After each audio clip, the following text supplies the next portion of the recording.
Hello दोस्तों, आशा करता हूँ आप सब ठीक होंगे। तो दोस्तों, एक नोटबुक बनाने वाली कंपनी रहती है। उस कंपनी के अंदर दो फ्रेंड्स काम करते हैं और दोनों का एमबीए उन्होंने साथ में कंप्लीट किया हुआ रहता है। मतलब वो नए नए कंपनी ज्वाइन करते हैं। तो एक का नाम केदार रहता है और दूसरे का नाम एकनाथ रहता है। तो वो दोनों कंपनी में अच्छा ही काम ठीक ठाक काम करते हैं।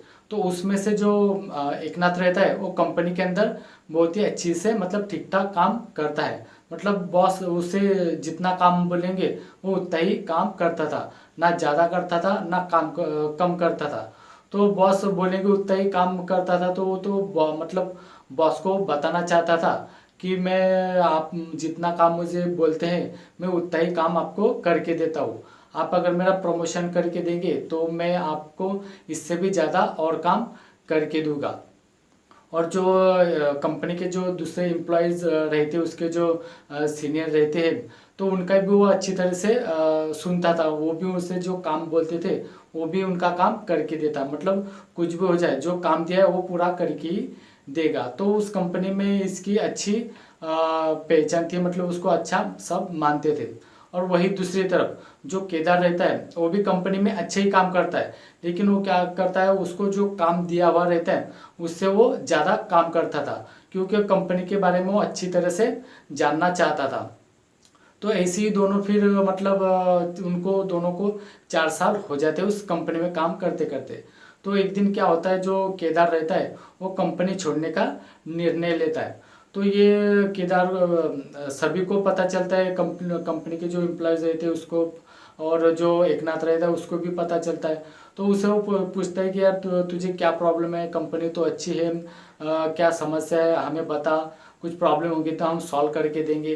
तो केदार बोलता है कि नहीं, मुझे कोई प्रॉब्लम नहीं है, बस मुझे कंपनी छोड़नी है। तो फाइनली वो केदार ये कंपनी छोड़ देता है। तो ऐसे और कुछ साल गुजर जाते। तो एक दिन क्या होता है, उस कंपनी के गेट के अंदर एक चमचमाती ब्लैक कलर की मर्सिडीज एंट्री करती है। और उस मर्सिडीज से एक सूट बूट में अच्छा काला गॉगल पहना हुआ एक नौजवान आदमी बाहर निकलता है। तो सभी उसकी तरफ देखते। तो उसे देखने के बाद सब एकदम चौंक जाते कि एकदम हैरान हो जाते, क्योंकि जो आदमी उतरता है वो केदार ही रहता है।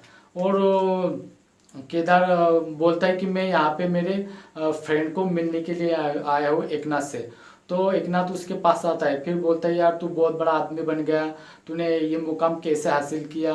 और यहाँ पे देख, मैं वही काम कर रहा हूँ, दूसरे के ऑर्डर पर काम करता हूँ, दूसरे की मुझे सुननी पड़ती है।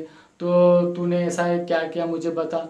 तो वो बताता है कि जब मैं इस कंपनी में काम कर रहा था तब मैं इस कंपनी के बारे में अच्छी जानकारी निकाल रहा था कि ये कंपनी कैसे बनती है, कैसे काम करती है, क्या करना पड़ता है, कैसे एक्सपोर्ट इंपोर्ट होता है, इन्वेस्टर कैसे लाए जाते हैं, पार्टनरशिप कैसी की जाती है। तो यही सब नॉलेज मैं इस कंपनी के माध्यम से मैं निकाल रहा था। मतलब जो भी मैं एक्स्ट्रा जो काम कर रहा था तो इसी के बारे में ये काम कर रहा था। तो जब मैं इस कंपनी को छोड़ा तो मैं उसी नॉलेज को लेकर ऐसे ही इन्वेस्टर थे उनसे मैंने पार्टनरशिप की और ऐसी एक नोटबुक बनाने वाली कंपनी मैंने खड़ी की है। और आज वो अच्छी तरह से काम कर रही हो और आज वो अच्छे मुकाम पर खड़ी है। तो दोस्तों, मैं आपसे कहना चाहूँगा कि हमारे ज़िंदगी में हमारे खुद के नियम होने चाहिए जो हमें ज़िंदगी में आगे बढ़ने के लिए प्रेरित करे, ज़िंदगी में कुछ करने के लिए हमें जोश भरे और हमें सम्मान से जीना सिखाए। वही आदमी ज़िंदगी में सफल होता है, ना कि दूसरों के इशारों पर काम करने वाला। तो दोस्तों, हम जब तक हमारे ज़िंदगी में हमारे खुद के नियम नहीं बनाएंगे, क्योंकि वो नियम की वजह से ही हम कुछ अच्छा काम कर पाते हैं। हमारे ज़िंदगी में अगर हम नियम बनाएंगे तो हमें पता रहता है कि हमें क्या करना है, कैसे आगे बढ़ना है, हम क्या कर सकते हैं, क्या चूक कर सकते हैं। तो हमें इसकी वजह से बहुत अच्छी तरीके से समझ में आता है। और जिस आदमी की ज़िंदगी में खुद के नियम नहीं रहते तो वो दूसरों के इशारों पर ही हमेशा काम करते रहते हैं और ज़िंदगी में आगे नहीं बढ़ पाते हैं।